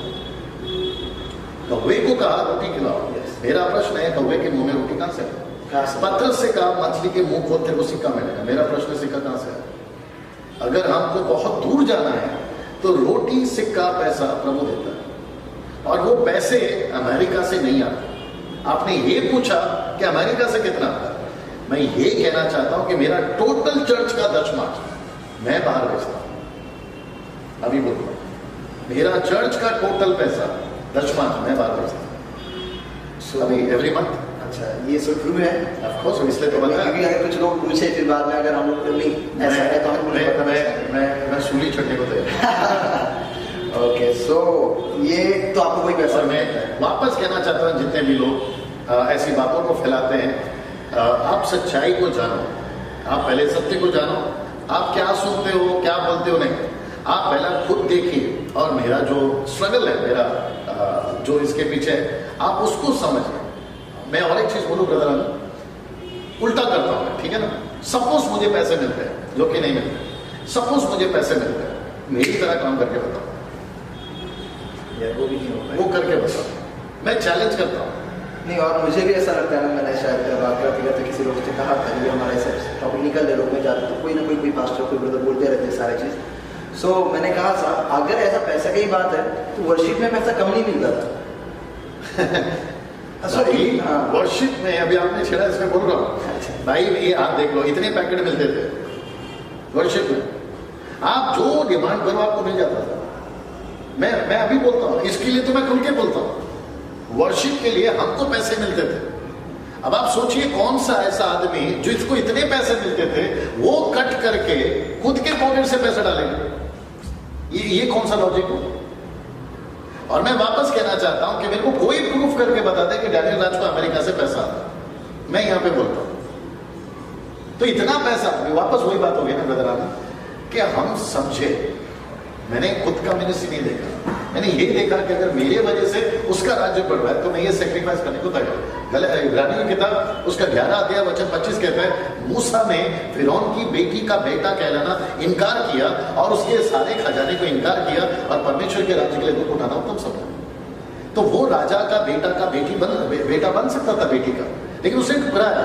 वैसे ही मसीहत में भी, मैं जो अपकमिंग सिंगर्स हैं, अपकमिंग वर्शिपर्स हैं, अपकमिंग म्यूजिशियंस हैं, मैं आपसे कहना चाहूंगा, हमारा सोर्स, प्लीज जरा शब्द को ध्यान सुनना, हमारे सोर्स ऑर्गेनाइजर नहीं है, हमारा सोर्स प्रभु है। हम ऑर्गेनाइजर्स के पीछे नहीं चलते, हम प्रभु के पीछे चलते। और मैं समझता हूं कि आप लोग जो अभी आ रहे हो, अभी नया बैंड, आप कभी फोकस नहीं करना कि हमको पैसा कहां से मिलेगा। आप फोकस ये करिए कि मैं परमेश्वर के राज्य के लिए अगर ये काम कर रहा हूं तो पैसा परमेश्वर देगा। सो मैं समझता हूँ कि ये तमाम चीज़। सो ये इतना आसान नहीं है, अगर आपने जो बातें कही है, सो मेरे हिसाब से इतना आसान नहीं है, क्योंकि अभी जैसे मैं भी कर रहा हूँ, मुझे पता चला, मैं तो बहुत शुरुआत है, आप कहीं आगे निकल चुके हो उससे। सो इतना आसान नहीं जो बात आपने कही ना, तो मुझे नहीं पता कि परमेश्वर किस तौर से पूरा कर रहा है आपका चीज़, किस तौर से, लेकिन सही में अद्भुत तौर से कर रहा है। क्योंकि लेकिन एक और मैं बात आपसे पूछना चाहूँगा, कुछ लोग कहते हैं कि जब भी आप ग्रेट कमीशन के बारे में बात करते हो या फिर बात कर रहे हो, तो जो आपके जो लीडर लोग हैं, खास करके आपके चर्च के लोग, तो वो इतने एक्टिव नहीं है, फिर आपके चर्च में ज्यादा लोग है नहीं, तो ऐसा क्यों? जवाब दे दो। यस, थोड़ा इंटरेस्टिंग है और थोड़ा फनी भी है। मैं आपसे पूछूंगा, आपने मुझे पूछा तो मैं आपसे पूछूंगा ताकि उसके हिसाब से आपको क्या लगता है कि पूरे वर्ल्ड में, इस प्लेनेट के ऊपर नंबर 1 पास्टर कौन है? उसका नाम है यीशु मसीह। इब्रानियों 13:20 लिखा है, बड़ा रखवाला यीशु। इतना बड़ा यीशु पास्टर जब अपने जीवन काल में 3.5 साल मिनिस्ट्री कर रहा था, मेरा प्रश्न ये है, जीसस इतना एक्टिव था 24/7 एक्टिव था, लेकिन उसके 12 चेले एक्टिव क्यों नहीं थे? आज मैं एक्टिव हूं, आप बोल रहे हो, लेकिन आपने ये कहा कि मेरे जो लोग हैं वो शायद इतने एक्टिव नहीं है। अगर ऐसा होता, बड़ा अच्छा होता कि अगर लीडर एक्टिव है तो पूरा कांग्रेगेशन एक्टिव हो जाता, कितना मजा आता। लेकिन ये मेरे साथ नहीं, अच्छों के साथ नहीं, और एक व्यक्ति बहुत आगे चला जाता है, लेकिन उसके जो फॉलोवर्स है ना, कुछ कैच करते हैं और कुछ कैच नहीं करते। यीशु के 12 चेले थे, लेकिन 3 अलग हमेशा, बाकी 9 था। ये बात, अब मैं किसी के पीछे डंडा लेके नहीं भाग सकता, मैं किसी को इनकरेज कर सकता हूँ, मैं उनको रास्ता दिखा सकता हूँ, मैं उनको नदी तक भी लेके जा सकता हूँ, लेकिन पानी पीना तो उनका काम है। अच्छी बात है। सो आपका चर्च फिलहाल कौन सा बनता है? मैंने जैसे शुरू में कहा, कहाँ पर? जी हाँ, हमारा टोटल 6 चर्च है, अगर मैं गलत नहीं, 6 या 7 चर्च है। मेरी वाइफ ओवरसीज है, और उसका रीजन ये है कि मैं हर जगह पे कॉन्सेंट्रेट नहीं कर सकता। मैं समझता हूँ कि यित्रो, आपने नाम सुना होगा, मूसा का ससुर यित्रो, हाँ, तो वो मूसा पर छिड़ गया था, बोला यार तू सुबह शाम पूरे लोगों से बात करता है, तू ऐसा मत करने तो मर जाएगा, तू भी मर जाएगा, तेरे लोग भी खत्म हो जाएंगे।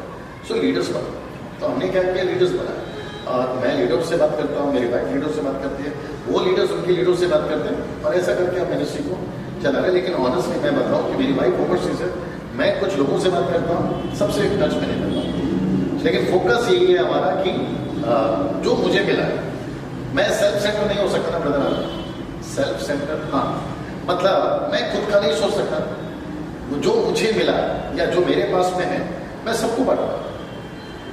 चर्च मेरा अकेला स्वर्ग नहीं जाएगा, यीशु का चर्च स्वर्ग जाएगा, तो यीशु का चर्च सब है। अगर मैं मेरे चर्च में फोकस करता हूँ, मैंने कुछ लीडर बनाया, मैं उनके ऊपर भरोसा करता हूँ, तो उनके ऊपर अगर आप उनको थोड़ा एक्टिव बनाएंगे तो वो शायद वो चर्च अच्छा बढ़ा सकते हैं। तो वैसा कुछ, क्योंकि आपका बहुत कम समय चर्च में जाता है मेरे हिसाब से, क्योंकि ज़्यादातर समय आप बाहर रहते हैं, काम तो बहुत आप अच्छा करें, लेकिन यहाँ पर कुछ कमजोरी और ऐसा नहीं लग रहा आपको? नहीं, ऑफकोर्स, अभी देखिए मैंने वापस कहा ना कि मैं एक व्यक्ति, मैं एक टाइम पे एक ही जगह पे रह सकता हूँ। अभी क्या होता है ना कि देखो, ये जो पूरा आपका जो सेशन है ना, मुझे लगता नहीं कि 40 मिनट्स या 1 घंटे के ऊपर नहीं होगा, ज़्यादा उससे अंदर ही होगा। लेकिन जो मैं मिनिस्ट्री में निकला या गुजरा, मुझे नहीं लगता कि मैं सब कुछ बता पाऊँ, और जो आप सवाल कर रहे हैं मैं सबका जवाब तो नहीं दे पाऊँगा, लेकिन ऐसा बहुत कुछ है मेरे लिए, सबके जो वो करते हैं, और जब रिजल्ट नहीं मिलता है तो ऑब्वियस है कि यहाँ पर अगर अनाज नहीं उग रहा है, किसान मूर्ख नहीं होगा कि वापस बीज उधर बोएगा, वो क्या करेगा, चल ठीक है भाई, कुछ जगह चेंज करेगा। तो मैंने भी वही देखा यार, जब यहाँ नहीं हो रहा है तो वहाँ टाइम वेस्ट क्यों करो, because we have only 1 life, और मैं एक लाइफ को अच्छे से जीना चाहता हूँ, एक लाइफ को अच्छे से जीना चाहता हूँ। अगर मेरा फायदा, यीशु ने बोला ना, सुअर और कुत्तों क्या है, मोती मरती है, और जब मुझे पता चलता है कि उसका वैल्यू नहीं है तो मैं क्यों ना, चाहे वो मेरा चर्च हो, मतलब जो किसी और को, क्या जो सही में सुनने के लायक है, सही में काम करने के लायक, उनके ऊपर आपका ध्यान है, या फिर अटैचमेंट में आप, बिल्कुल ठीक है। सो जल्दी हम लोग आगे जाएंगे। आपके लिए चौथा सवाल है ना, लोग कहते हैं कि आप एटीट्यूड वाले हैं, हर एक चीज में, मतलब आपका एक अलग से एटीट्यूड है, अगर आपको पसंद आया तो ठीक, अगर आपको पसंद नहीं आया कोई विशेष तो आउट। सो ऐसा मैं उसके लिए कुछ नहीं कर सकता यार, मेरे ब्लड में है वो, मेरा ब्लड में है वो, और मेरे को अच्छा कपड़ा पहनना पसंद है, मेरे को अच्छे होटल में खाना खाना पसंद है। अगर आप मेरे सामने 10 घड़ी रखोगे तो जो महंगी है मैं वो चुनूंगा, मेरा ये लाइफ है। नहीं, सो जैसे आपने पहले कहा था कि जो परमेश्वर का सेवक है उसे दुख उठाना चाहिए, दुख यानी कि अगर ऐसे माहौल है तो उसे भी सारा चीज करके सेवकाई करना चाहिए। सो ये सिर्फ कोई ये नहीं है भाई, आपने एटीट्यूड का बात की, आपने हर चीज, आपने लिविंग और स्टाइल का बात नहीं किया। अगर आप मुझे अभी मीटिंग के लिए बुलाओगे और आपने कहा कि पास जानिए हम आपको होटल अफोर्ड नहीं कर सकते, लेकिन आपको यहाँ पे आके प्रचार करना है, तो मैं वो प्रचार को छोड़ के घर नहीं जाऊंगा। अगर आपको बोला जाए कि आप यहाँ पर प्रचार के लिए आओ, लेकिन आपको इस घर में रहना, क्या आप रह सकते हो? मैं रह चुका हूँ। अच्छा, नहीं अभी की बात कर रहा हूँ। ओके, हम जब अभी एमपी में गए थे अभी मीटिंग के लिए, तो हम ऐसी जगह पे रुके जहाँ पे ना रोड है, ना घर है, ना लाइट है, हमें ना हम रुके, आपने कोई डिमांड नहीं किया? मैं खुद ही खर्चा कर रहा हूँ यार। लेकिन पहले वाला जो डिमांड था वो अलग है, अभी का जो माहौल है पूरा अलग है। नहीं, ऑनेस्टली बोलूँ आनंद भाई, जो लोग बोलते हैं ना कि हम डिमांड करते हैं, अगर आप मुझे इजाजत दें, कुछ बातें बोली पाशांतनी से भी हमने पूछा था। जी हाँ, मैं आपसे कहना चाहता हूँ जितने भी व्यूवर्स हैं, ऑर्गेनाइजर्स हैं, आप लोग जब टीम को बुलाते हैं ना, तो आप ऐसा सोचते हैं कि हम लोग आपके ऊपर मेहरबानी कर रहे हैं। मैं हाथ जोड़ के बोलना चाहता हूँ, हाँ, इसके बाद अगर आप मेरे को एटीट्यूड का नाम देना चाहते हैं, ये आपकी मर्जी है। अगर आप किसी टीम को बुलाते हैं, आपके पास में पहली बात मीटिंग करने की, क्या कहते हैं उसको, ताकत होनी चाहिए। अगर आपके पास में पैसे ही नहीं है और आप मीटिंग कर रहे हो और आप बुला रहे हो पूरी टीम को, पूरा म्यूजिक के साथ में, और आपके पास में पैसे नहीं है होटल में रखने का, खाना खिलाने का, उनको मदद करने का, फिर आप बुलाते क्यों हो भाई? और जब बुलाते हो फोन के ऊपर पहले बोलते हैं हम आपका हर चीज पूरा कर देंगे, और जब हम वहां पहुंचते हैं, मैं आपको सच बताऊं, मैं अभी लेटेस्ट मैंने किसी के मुंह से सुना, मसीहत इतनी बिगड़ गई है क्रिश्चियनिटी कि मैं क्या बताऊं, और इतना झूठ बोला जाता है कि मैं आपको क्या बताऊं। आप बॉम्बे चले जाइए, हम आपके अकाउंट में पैसा डालते हैं। हम बॉम्बे पहुंच के दुबई चले जाते हैं, लेकिन अकाउंट में पैसा नहीं आता। अच्छा, तो ये क्यों? हाँ, कई बार हुआ है आपके साथ? अरे भाई, कई बार हुआ है। अच्छा। और फिर एक ऐसा टाइम आता है, हम लोगों को कॉल करते हैं, और जब कॉल करते हैं तो उल्टा हमको सुनाते हैं, तुम सेवक हो, तुमको नम्रता देनी चाहिए, आपको पैसे का लालच है। अरे फिर यार, बुलाए क्यों थे? फिर बुलाए क्यों थे? सो ऐसे लोग को मैं भी एक बात कहना चाहूंगा ना कि देखो, अगर कोई भी बड़ा व्यक्ति आपके पास आता है, प्रचारक है या वर्शिपर है, सो मैं आपको कहना चाहता हूँ ना, ट्रैवलिंग फ्री नहीं है, रहना फ्री नहीं है, उनका खाना फ्री नहीं है, ये सारी चीजों के लिए पैसा लगता है। हालांकि मिनिस्ट्री पैसा नहीं है, लेकिन इन सारी चीजों के लिए पैसा लगता है। जो बात कहते हैं, जो आपके पास अगर प्रचार करते हैं, आराधना करते हैं, तो कृपया करके जो उनकी मजदूरी है उनको जरूर दो। ठीक है बच्चा, हम लोग आगे सवाल किए जाएंगे। लोग कहते हैं कि आपकी टीचिंग की वजह से लोगों में फूट गिर रही है। सो मैं ओपन करके थोड़ा सा बताऊं इसको। सो लोग ऐसे कहते हैं, जब आप कहते हो कि ना कि आप जो चेला बनाओ या बपतिस्मा दो और जगह जगह जाके लोगों को सुसमाचार सुनाओ, जिससे क्या हो रहा है पता है क्या? हर एक जो कोई भी व्यक्ति को सोच रहा है ना कि चलो मैं मेरे पास से अलग जाता हूँ, ऐसे लोग कहते हैं। और ऐसा कई बार हुआ है, शायद अगर हमें बातचीत करने का मौका मिले, हम लोग बातचीत करेंगे उनके सामने। सो लोग कहते हैं कि तो उनमें डिवाइडेशन हो रहा है, तो जो चेले लोग हैं ना, वो अपने भाषा को छोड़कर जा रहे हैं। सो आपकी वजह से फूट पड़ रही है, आपकी टीचिंग की वजह से, ऐसे लोग कहते हैं। आपको क्या कहना है इसके ऊपर? इसका एक अच्छा जवाब है मेरे पास में। अगर ये सवाल आपको किसी ने पूछा और वो व्यूवर्स अगर देख रहा है, तो मैं सबसे पहले क्लियर करना चाहता हूँ, ये शिकायत मेरे पास मत लाओ, क्योंकि ये शिकायत आपको यीशु के पास ले जाना चाहिए, क्योंकि ये सारा करा धरा यीशु का है। मेरे को ग्रेट कमीशन बताने के लिए यीशु ने बोला, मुझे आत्मा बचाने के लिए यीशु ने बोला, चेला बनाओ यीशु ने बोला। अगर मत्ती 28:18 डैनियल राज का है तो मेरा कसूर है। अगर मत्ती 28:18 यीशु का है तो यीशु का कसूर है। अगर मेरे ये सिखाने से अगर कलीसियाओं में, जैसे आपने कहा, या कुछ लोगों में फूट पड़ रही है, तो इसका कसूरवार डैनियल राज नहीं है, इसका कसूरवार यीशु है। मैं आपको बताता हूं अभी क्या लिखा है।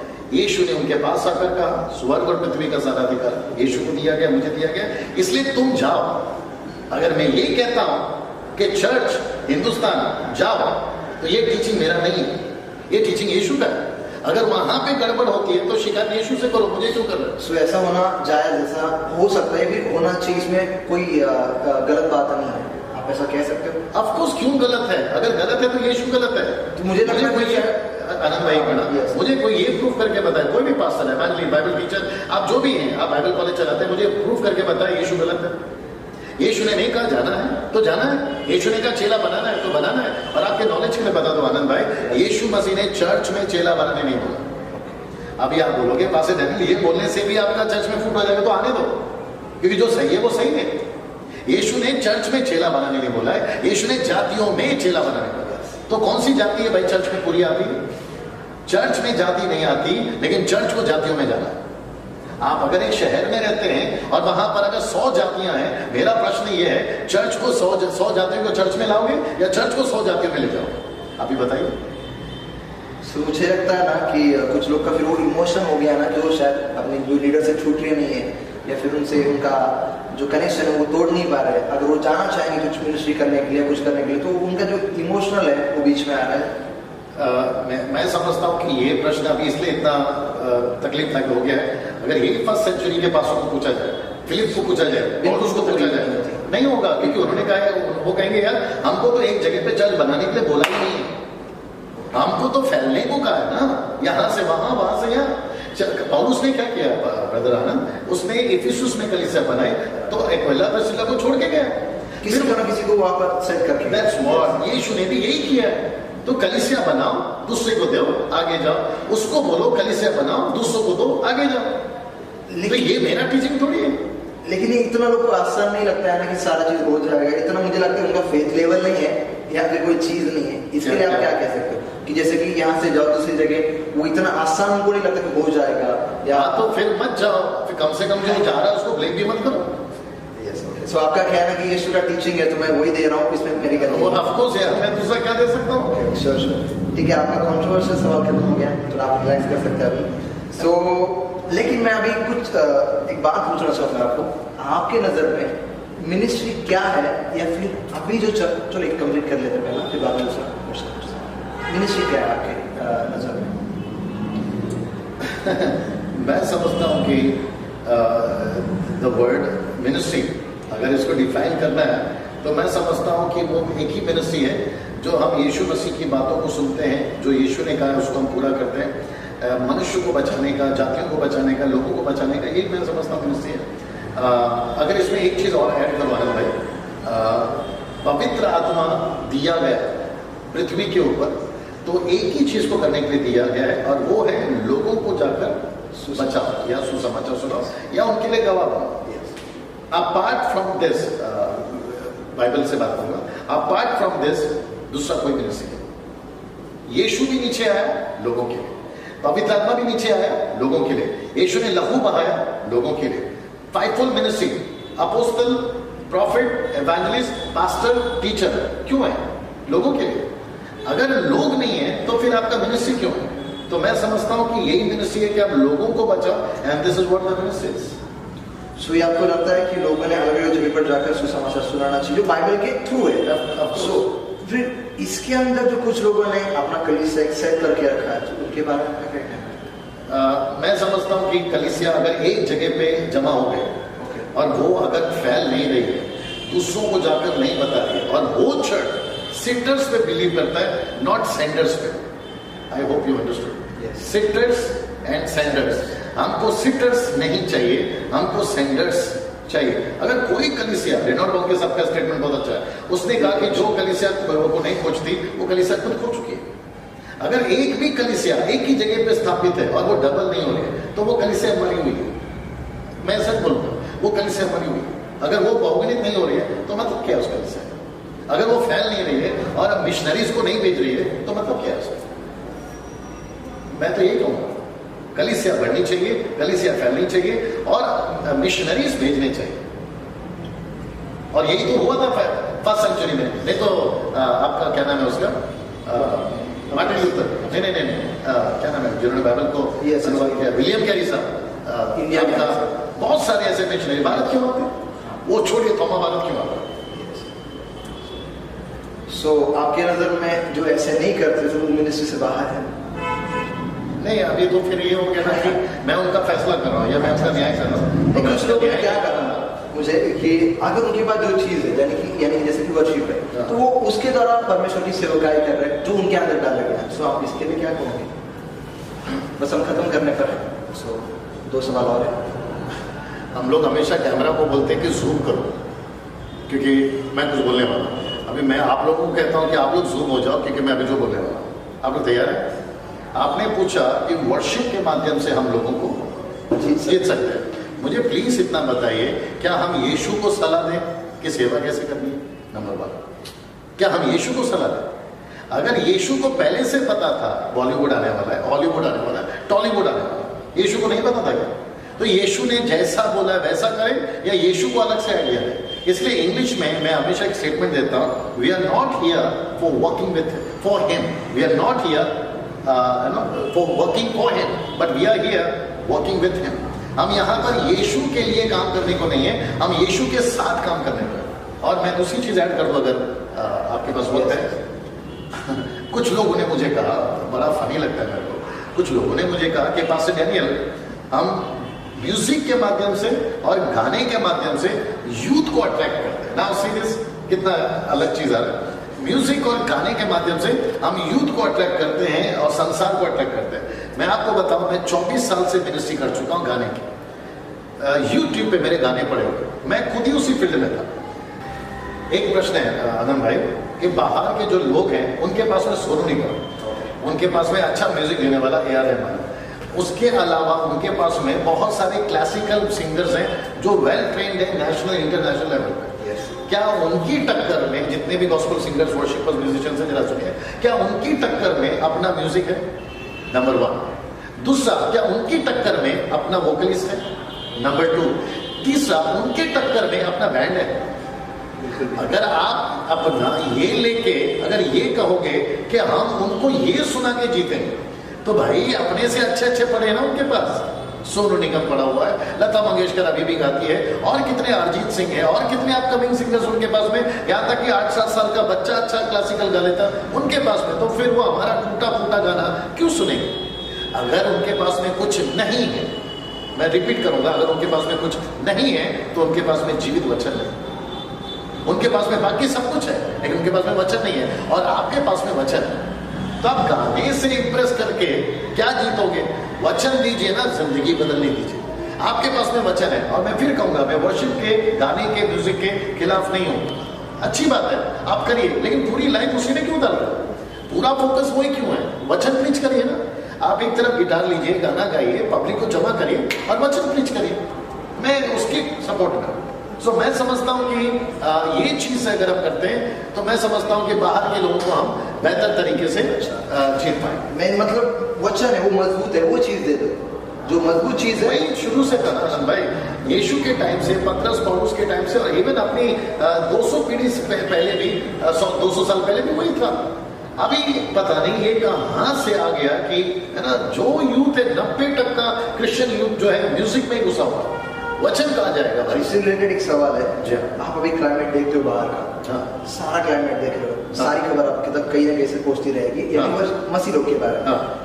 सो मैंने भी देखा है, मैंने इसके पहले कुछ प्रचार जो हमारे इंटरव्यू उनसे भी मैंने पूछा कि अभी का क्या हो गया ट्रेंड ना, कि एक गाना निकालो फेमस हो जाओ। ये ट्रेंड हो चुका है कि उसका वचन है कुछ है नहीं है, उसको लोग से कोई लेन देन नहीं है। वो वचन कितना पढ़ता है, वो प्रार्थना कितना करता है, उससे कोई लेन देन नहीं। लेकिन एक चीज क्या है कि चलो ये गाना गाया, ये फेमस हो गया, तो बीच में मैंने शायद मेरे कुछ लोगों से मैंने कहा था ना कि यार मैं भी सोच रहा हूँ ना, मैंने ऐसा मजाक में कहा चलो एक गाना निकाले, तो टाइम नहीं लगता फेमस होने के लिए। सही बात। एक गाना निकालो फेमस हो जाओ, तुम्हें प्रचार के लिए बहुत टाइम लगता है, लोग तुम्हारे प्रचार बहुत कम सुनते हैं। बिल्कुल सही। तो आपका इसके ऊपर क्या कनेक्शन की जो माहौल है, जो चीज है, सवाल भी पब्लिसिटी जो है, इसलिए आपने जवाब दे दिया। मैं सिर्फ उसमें से थोड़ा सा एक्स्ट्रा बोल देता हूँ कि बहुत सही बोला आपने।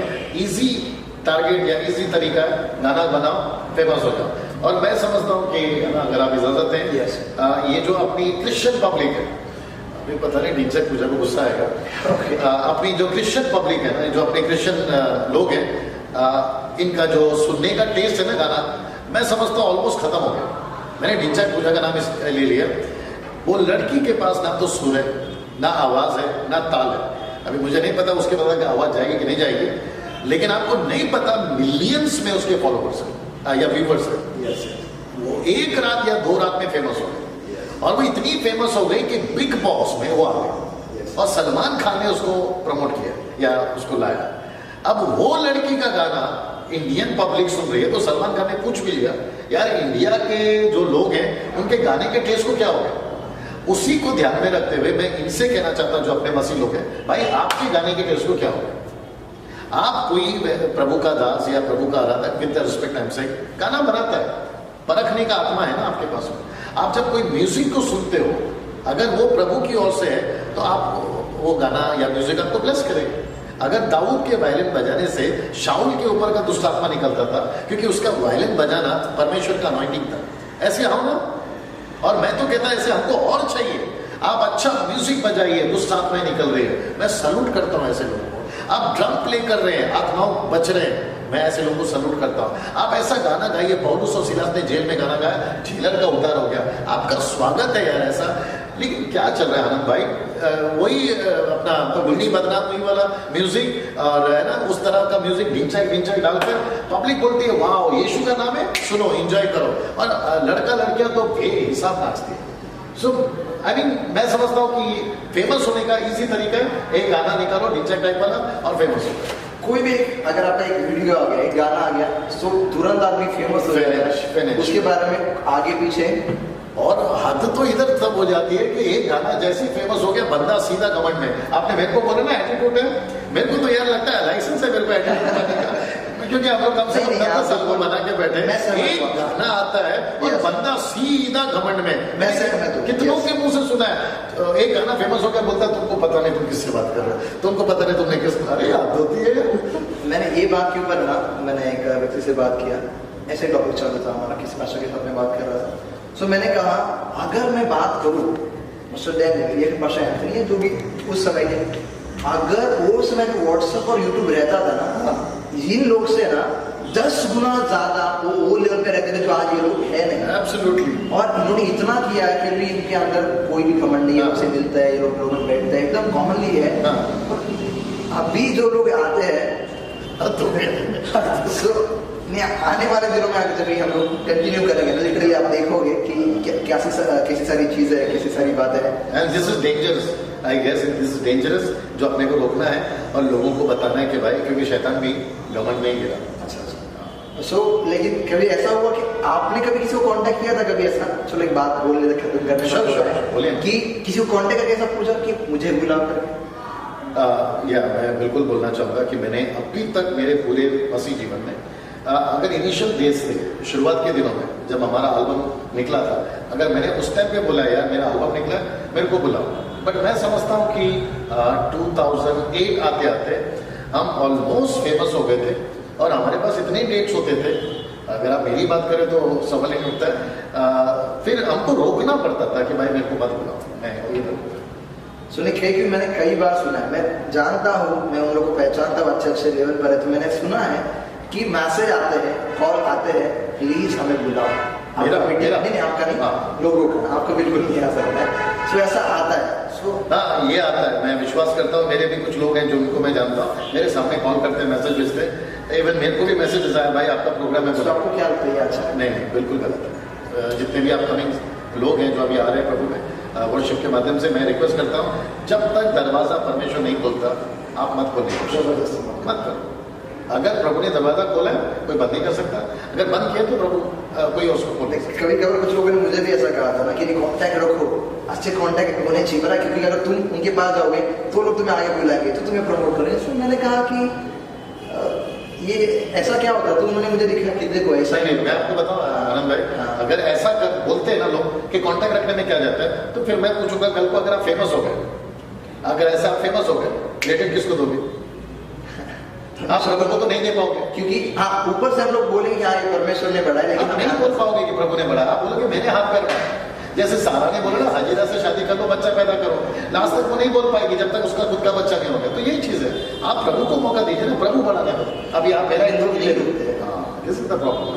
अभी आप मेरे को पूछ रहे हैं, आप मेरे से बात कर रहे हैं, क्यों पूछ रहे हैं? क्योंकि आपने मेरा पुराना जीवन देखा है, हम वहां से उठे और मेरे भाई का अगर आप बात कर रहे हो, मैं समझता हूँ कि हम लोग वो दिन थे जहां पे हमने बहुत इवन साउंड उठाते थे, कुर्सियां साफ करते थे, चर्च को साफ करते थे, वहां से माइक को है ना हम लगाते थे दूसरों के लिए, वो लेवल से हम उठे। और आजकल ऐसा हो गया कि यार सब है ना रेडीमेड केक दे दो, मतलब पका पका ऐसे, तो नहीं होगा, फिर तो आदमी बंदा सुना भी बहुत गड़बड़ हो जाएगा।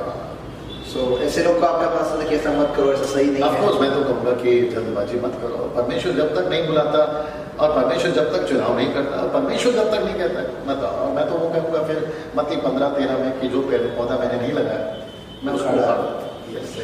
ठीक है, हम लोग आखिरी में दो सवाल है लास्ट के, विजन और फ्यूचर के बारे में आपका।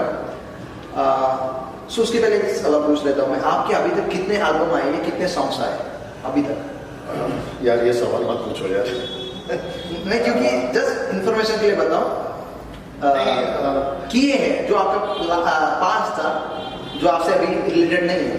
मैं समझता 12 एल्बम हो गए और सॉन्ग्स कितने हो गए? मैं समझता हूँ सॉन्ग अगर 12 एल्बम है तो 100 के ऊपर तो 200-150 के ऊपर तो गाने हो गए। देखिए इतना होने के बावजूद भी आपका मन आपने फिरा दिया सही बात के लिए कि परमेश्वर की बात करता है। ठीक है, सो हम लोग जाते हैं कि ये लंबा हो जाएगा, मुझे पता है आप फिर एक और बात आगे चली जाएगी। सो मैं इतना जरूर बोलूंगा आनंद भाई, ओके। अगर आप लोग देख रहे हैं, मैं पीक में था, पीक समझते होंगे आप लोग, मैं पीक में था। मैं नाम नहीं लूंगा प्रभु के दासों का जिनका कॉल मुझे आता था, और वो भी अच्छे लेवल के लोगों का। मैं 12 लाख की पब्लिक में गाया। अब आप इससे अंदाजा लगाए, ऐसा आदमी जो इधर था, और मेरे पीछे जितने इंटरव्यू दिए और अभी आगे देंगे वर्शिपर्स, वो खुद सहमत होंगे कि मैं कहाँ था। और उस लेवल से नीचे आना, अभी मेरे को एक ने पूछा आनंद भाई, बोला पास्टर डैनियल कुछ एल्बम बनाओ। मैंने बोला क्यों? बोला आपका जो फेम है ना वो गिर जाएगा, कम हो जाएगा। एब्सोल्युटली वो कम हो गया है। हाँ, प्रेज गॉड। क्योंकि लोग ने जो आपका जो कनेक्शन है लोगों ने तोड़ दिया है, कुछ लोग आपसे दूर रहना चाहते हैं। लेकिन मैं सच में कहूँ, मैं अपने लोग को भी कहना चाहता हूँ ना, मैं इनका साइड नहीं लेता या फिर इनकी बात नहीं करता, लेकिन जो टॉपिक है ना, हम हर एक को एक बार सोचना चाहिए। मैं ये नहीं कहता कि वर्शिप करना गलत है या वर्शिप हमें नहीं करना चाहिए, लेकिन इनके टॉपिक पर एक बार ठंडे दिमाग से आपको जरूर सोचना चाहिए। कुछ तो परमेश्वर आपसे जरूर बात कर सकता है। तो ठीक है, हम लोग जाते बस आगे सवाल के लिए आपके। सो फ्यूचर के लिए आपका प्लान क्या है अभी, ये अगले साल के लिए या फिर 1-2 साल के लिए? अगले साल के लिए मैं तो एक ही चीज लेके चल रहा था अभी तक, नेक्स्ट ईयर भी वही मैं करना चाहूँगा। हम जितना हो सकता है कि थ्रू आउट इंडिया में जो चर्चेस हैं हर तरह के डिनोमिनेशन के, उनके बीच में हम जाकर अवेयरनेस लेकर आए। और मैथ्यू 28 का जो रिवाइवल है, महान आज्ञा के बारे में, हम उसी पे लोगों को तैयार करें।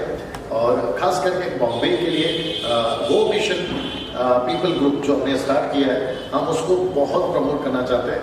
और इसमें जो जुड़ना चाहें हम उसको लेकर काम करना चाहेंगे। 2018 जो प्रभु ने मुझसे बात किया है मेरे चर्च के लिए, जिसको कहते हैं ना साल का वचन, प्रॉमिस वर्ड, मुझे स्ट्रांगली फील होता है कुछ महीनों से, जैसे जैसे हम प्रभु में है ना प्रार्थना में संगति में बैठ रहे हैं। 2018 चर्चेस के लिए अद्भुत साल। 2018 में कलीसिया बढ़ेगी, कलीसिया में लोग ऐड होंगे, लीडरशिप मजबूत होगा। 2018 में परमेश्वर का आत्मा 2018 में बहुत जोरों से काम करेगा। और मैं इसको कहूंगा जैसे धूम मचाने वाली टीम थी मत्ती 25 में, 2018 में वो टीम तैयार होगी जो दूसरों को तैयार करेगी। आपके लिए सेकंड सवाल, लास्ट सवाल है, वो खत्म करने पर है। आपका मिनिस्ट्री का एम क्या है? यानी कि आपको लगता है कि जब भी मैं परमेश्वर के पास चला जाऊँ, जब भी जाऊँ, तो उसके पहले ये चीज पूरी हो जाता है, मुझे सुकून मिलेगा। हालांकि मैं हमेशा करके मिनिस्ट्री कभी खत्म नहीं होती है, उसका कभी एंड नहीं है, लेकिन आपको लगता है यहाँ तक अगर मैं पहुँच जाऊँ, मुझे कम से कम सर्टिफिकेट, जैसे पौलुस कहता है कि मैंने मेरी दौड़ पूरी कर ली है, वैसे। ओके, अगर आपने पौलुस की बात की है तो उसने इसलिए बोला क्योंकि उसने देखा कि मैं लोगों को प्रिपेयर किया, मैंने लोगों को तैयार किया। वो तिमोथी को बार बार बोलता है कि जो बातें तूने मुझसे सीखे तो दूसरों को सुना। मैं भी वही कहना चाहूँगा, और जो कि मैं लेके भी चल रहा हूँ, कि मेरे लोग जिनको मैंने प्रभु में लाया या जो मेरे पास में जिनकी रिस्पॉन्सिबिलिटी मेरी, मैंने उनको तैयार किया। मैं वो देखना चाहता हूँ कि लोग तैयार हो जाए। तो एम क्या रहेगा कि इतना चीज तैयार हो जाए, इतने लोग तैयार हो जाए, एक क्या नंबर या फिर एक? नहीं, नंबर तो मैंने नहीं रखा है। अच्छा, जो आपने बीच में एक बात कही थी सर, तो वो शायद आपका एम रहेगा, जैसा लगता है आपने कहा था ना कि आप चाहते हैं कि बहुत जल्दी से पूरे भारत में जो है परमेश्वर का सुसमाचार ऐसा फैल जाए, उसका माइनॉरिटी जो अभी है।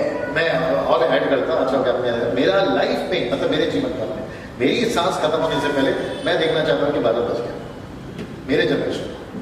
जब तक आप जिंदा, तब तक परमेश्वर का जिंदा काम यहाँ पर आप मैं देखना चाहता हूँ कि इंडिया सेव हो गया, इन द सेंस पूरी इंडिया में, भारत में परमेश्वर की कलीसिया की स्थापना हो, चर्च प्लांट, कोई जगह ना बचे कि जहाँ चर्च नहीं है। और आप उसके ऊपर काम भी कर रहे हैं। सो पास्टर, अभी आपको जो भी हमारे इस प्रोग्राम के बारे में लगा, उसके बारे में 2 मिनट बात कर सकते हैं, 1-2 मिनट, और उसके बारे में लोगों को एक छोटा सा संदेश जो आप देना चाहोगे, उसके बाद 10 लोग के लिए प्रेयर करिए, उसके बाद खत्म करें। श्योर। मैं समझता हूँ कि बस ब्रदर आनंद जो स्पिरिचुअल वॉरफेयर चला रहे हैं, और जो कि अलग अलग प्रभु के दासों को भारत से, मुंबई से लोगों को बुलाकर उनकी जो जीवन शैली है, अनुभव है, उसको लेकर पूछ रहे हैं, और उसमें से मैं एक हिस्सा हूँ। मैं समझता हूँ कि ये इनका बड़प्पन है, या इनका जो अच्छा दिल है, जो मुझे इन्होंने उचित समझा, मुझे बुलाया, और मैं इनके लिए इनका धन्यवाद देना चाहता हूँ, इनकी टीम का धन्यवाद देना चाहता हूँ। और मैं विश्वास करता हूँ कि इनका जो इंटेंशन है उसकी वजह ये हो रही है या होगी कि बहुत सारे लोग जो अभी अपकमिंग मिनिस्टर्स हैं, प्रभु के जो सेवक हैं, उनको इसमें से पॉजिटिव नेगेटिव जो भी है सीख मिले और वो अपने जीवन में आगे बढ़ सके। तो मैं अप्रिशिएट करता हूँ ये काम के लिए। और साथ ही साथ जब आप लोग मुझे सुन रहे थे काफ़ी देर से, तो मैं समझता हूँ कि अंत में क्लोजिंग में मैं आप सभी को एनकरेज करना चाहूँगा कि वक्त आ गया है। मैं थोड़ा सांसारिक भी बोलूँगा, मतलब सांसारिक तरीके से। मैं कल एक जगह पे था, हमको अमिताभ बच्चन नहीं बनना है, हमको बोल बच्चन बनना है। मुझे नहीं पता आप कितना समझोगे इसको। मैं समझता हूँ कि अगर बाहर के लोगों को जीतना है, हम सबको बात करना आना चाहिए। अगर आप मुझे पूछोगे कि पास्टर डैनियल बात पर आप इतना जोर क्यों दे रहे हैं, तो मैं आपके नॉलेज के लिए बता दूं कि यीशु के ऊपर पवित्र आत्मा कबूतर के रूप में आया, लेकिन 120 के ऊपर पवित्र आत्मा जबान के रूप में आया। जबान क्यों? और वहाँ 120 ने जब बात करी तो वो बात नहीं करी जो किसी को समझ में नहीं आती थी, उन्होंने वो बात करी जो सबको समझ में आती थी। तो इसका मतलब है कि हमको पवित्र आत्मा गवाही के लिए चुन रहा है और हमको उसमें मजबूत होना जरूरी है, जो कि मैं समझता हूँ कि नेक्स्ट ईयर मई महीने में एक सेमिनार हम करेंगे जिसका नाम होगा बोल्ड टॉकर्स। मैं रिपीट करता हूँ, उसका नाम होगा बोल्ड टॉकर्स, मतलब हिम्मत से और बिंदास प्रभु के लोग बात करने वाले। रास्ते में जो मिले, किसी भी कौम का, किसी भी धर्म का, चाहे वो नास्तिक हो, आस्तिक हो या फिर वो साइंटिस्ट हो, जैसा भी मिले, अपने मसीह के लोगों ने उनको बात करना आना चाहिए। मैं ये चाहता हूँ कि हमारे मसीह लोग उस क्षेत्र में मजबूत हो जाए। सो परमेश्वर आपको बहुत आशीष दे। हो सकता है कि मेरे बहुत सारी बातों से आपने, है ना, सीखा होगा, समझा होगा, और उसको पॉजिटिव ले, वचन से कनेक्टेड ले और परमेश्वर के राज्य में आप आगे बढ़े। तो आनंद भाई, हम प्रार्थना करें, है ना, कि परमेश्वर इस लोगों को आशीष दे। आइए प्रार्थना करते हैं। सृष्टिकर्ता पिता, हम आपके पवित्र चरणों के पास में आते हैं और इसको विश्व के जिस किसी भी कोने में जो हिंदी भाषा समझता है, मैं प्रार्थना करता हूं कि पिता परमेश्वर यीशु के नाम से इसी वक्त आप उनके जीवन में अद्भुत काम करें। अगर कोई पास्टर सुन रहा है, अगर कोई एवेंजलिस्ट सुन रहा है, अगर कोई म्यूजिशियंस या वर्शिपर्स या फिर प्रभु आपका सेवक सुन रहा है, मैं प्रार्थना करता हूं यीशु के नाम से प्रभु, अगर उनकी जिंदगी में कहीं पे भी ब्रेक थ्रू की जरूरत है, यीशु के नाम से मैं कहता हूं कि पिता इसी वक्त उनके लाइफ में ब्रेक थ्रू आ जाए। मैं प्रार्थना करता हूं कि पिता परमेश्वर, वो जो चिंगारी है जो आज से 2017 साल पहले आपने लगाई थी, वो चिंगारी यीशु के नाम से वो भड़कने पाए। आग जो आपने लगाई थी सुसमाचार की, मैं प्रार्थना करता हूं यीशु के नाम से कि वो जलने पाए। मैं विनती करता हूं पिता परमेश्वर, हिंदुस्तान का एक भी कोना, एशिया का एक भी कोना, विश्व का एक भी कोना आपके सुसमाचार से अछूता ना रहे। मैं विनती करता हूं सारे डिनोमिनेशन, जो 4000 से भी ज्यादा डिनोमिनेशन है थ्रू आउट द वर्ल्ड, मैं प्रार्थना करता हूं पिता परमेश्वर, हर प्रकार के पंथ में, हर प्रकार के डिनोमिनेशन में यीशु मसीह के नाम से एक बड़ी जागृति उनके बीच में आ जाए। जितने सेवक हैं वो मजबूत हो जाए, जितने जवान लड़का लड़की हैं वो मजबूत हो जाए। प्रभु आपके वचन में आदर महिमा आपको देता हूं पिता, ये प्रार्थना यीशु के नाम से। Thank you pastor, thank you so much. आपने इतना अच्छा इंटरव्यू दिया, आपने सारी इतनी अच्छी बात कही। सो हम लोग जरूर फिर से मिलेंगे।